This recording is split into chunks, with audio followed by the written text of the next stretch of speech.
Arguably, one of the most commonly discussed natural signs in the end days is the dramatic increase of earthquakes around the world, something that in geological time would be statistically unprecedented if it were actually happening during what many believe is the last generation. That in the last days there'd be an increase in great earthquakes. Jesus used verbiage that means bigger earthquakes in unusual places. We're looking at things regarding, for example, greater hurricanes, greater typhoons, things that in nature you can sense that things are coming undone. And yet, if you looked at it naturally, you would say, well, this is due to global warming, or this is due to man's bad stewardship of the earth. But yet the Bible said as we approached the end, this is exactly what we would see, which, by the way, that preempts man's involvement. The scriptures do tell us that earthquakes, specifically earthquakes, will increase in frequency and in intensity. But wait a minute.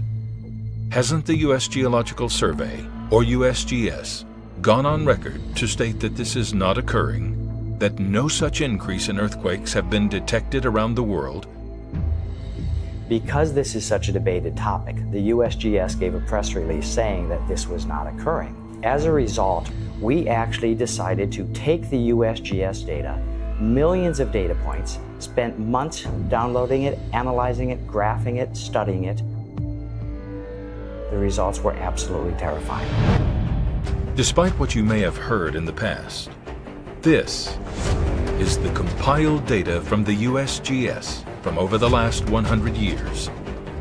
Keep in mind that we're not talking about the millions of microtremors that can now be detected from the distribution of more numerous and sensitive sensors, but strictly data from the larger earthquakes that can be felt by people beginning at 6.3 and up on the Richter scale, that could be easily detected by early 19th century sensors from virtually anywhere in the world.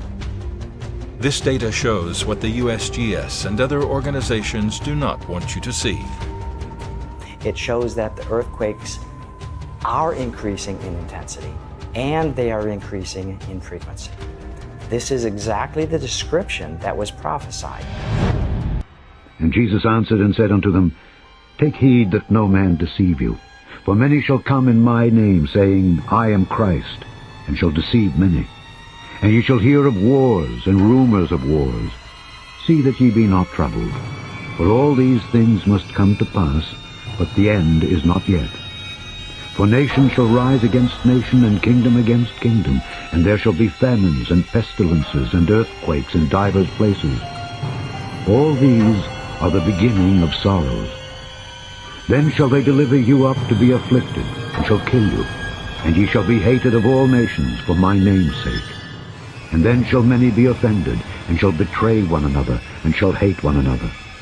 And many false prophets shall rise, and shall deceive many. And because iniquity shall abound, the love of many shall wax cold. Cyclone Kenneth is battering northern Mozambique. This after hitting the island nation of Comoros, killing 3 people there. The island of Mayotte has also been hit. And the storm has intensified. Mozambicans have been asked to evacuate their homes along the northern coastline. Cyclone Kenneth comes just 6 weeks after Cyclone Idai caused havoc further south in Mozambique. That storm caused some 1,000 fatalities. Shirley Sitbon has more. In response to a growing measles outbreak, as many as 100 university students in Los Angeles are under quarantine orders tonight. This comes after the national outbreak of measles hit its highest level in 25 years. At least 695 cases in 22 states since just January. Carter Evans is on the UCLA campus. Local elementary school is trying to implement a new program in its cafeteria, but the palm vein scanner is being met with opposition from parents. KPLC's Holly Carter brings us details. I was very, very mad. disappointed. Many parents felt that way Monday after reading a letter sent home with their children from Moss Bluff Elementary School. The letter introduced a new program, the Palm Vein Scanner, much like this one, to move students through the lunch line at a faster rate. With almost 1,000 students, Principal Charles Calderera says the system will reduce errors. It's called Finger Pay. It works by using a small infrared scanner to detect unique patterns in the veins in a person's fingertips.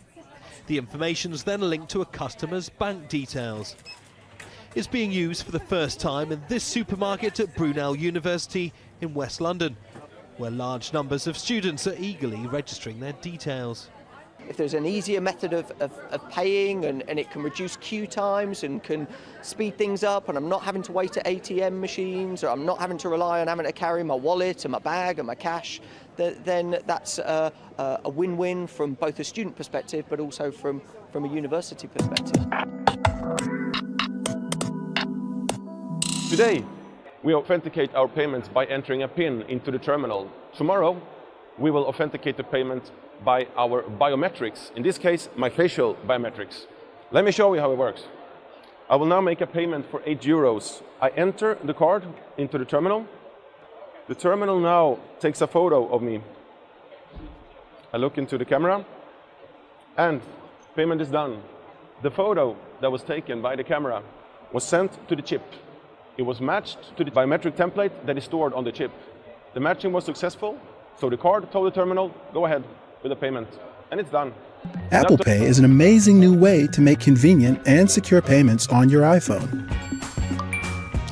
And now, with Apple Pay on Apple Watch, it's going to make payments even easier. When you're ready to pay for something, just double-click the side button, then hold Apple Watch so it faces the contactless reader. A gentle tap and beep will confirm that your payment was sent. And that's it. Behold, I have told you before.